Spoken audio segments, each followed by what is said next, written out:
আসসালামু আলাইকুম, আশা করি সবাই ভালো আছেন। চলুন দেখি বস্তার ভিতরে কি আছে। বস্তার ভিতরে দেখা যাচ্ছে ডাল। রোজার জন্য বেসন ভাঙাবে, আবার পেঁয়াজু বানাবে, সেই জন্য ডাল এনেছে। একটা প্যাকেট বের করা হলো, ওটার ভিতরে ছোলার ডাল।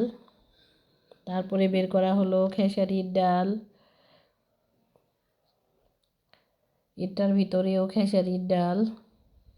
দুইটা এনেছে, একটা বেসন ভাঙানোর জন্য, আর ওইটা হলো ইসবগুলির ভুসি শরবত খাওয়ার জন্য।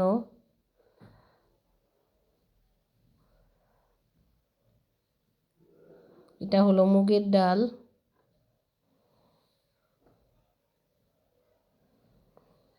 এটা হলো মসুরের ডাল। অনেক ধরনের ডাল এনেছে। এটা হলো মাসকালাইর ডাল। এগুলো সব কিছুই দিয়ে তারপরে বেসন ভাঙাবো। ওটা হলো ডাবলি। আরেকটা আছে ছোলা, এই যে বের করে নিলাম। ডাবলি এনেছে অল্প, ছোলা এনেছে বেশি।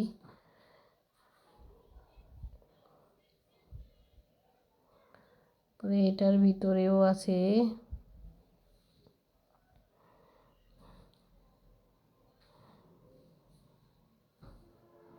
আর কিছু নেই।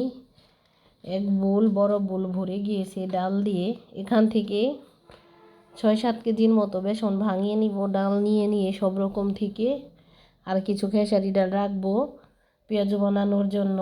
আর আছে ছোলা ডাবলি, ওগুলো তো রোজার দিন খাবো। আর দেখা যাচ্ছে পেঁয়াজ, রোজার জন্য অনেক পেঁয়াজ আনতেছে। যেদিনই বাজারে যায় সেদিনই 5 কেজি এরকম নিয়ে আসে, মানে রোজার মধ্যে যেন আর না আনতে হয়, আর বাজারে বেশি একটা না যেতে হয়।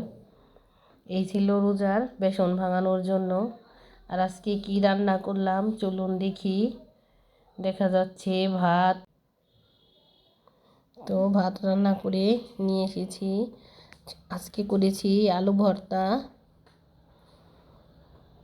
তার সাথে আছে মানে ডালের বড়ি দিয়ে পাবদা মাছ ভুনা করেছি। ডালের বড়িগুলা ভেঙে গেছে,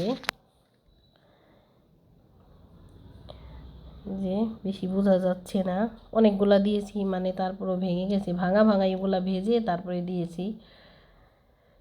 তারপরে সাথে আছে ঘন করে রান্না করেছি ডাল। এই তো আজকে এগুলাই রান্না করেছি। এই ছিল আজকের খাবার দাবার। আর রোজার জন্য আনা হয়েছিল ডাল। সবাই ভালো থাকবেন, সুস্থ থাকবেন। আল্লাহ হাফেজ।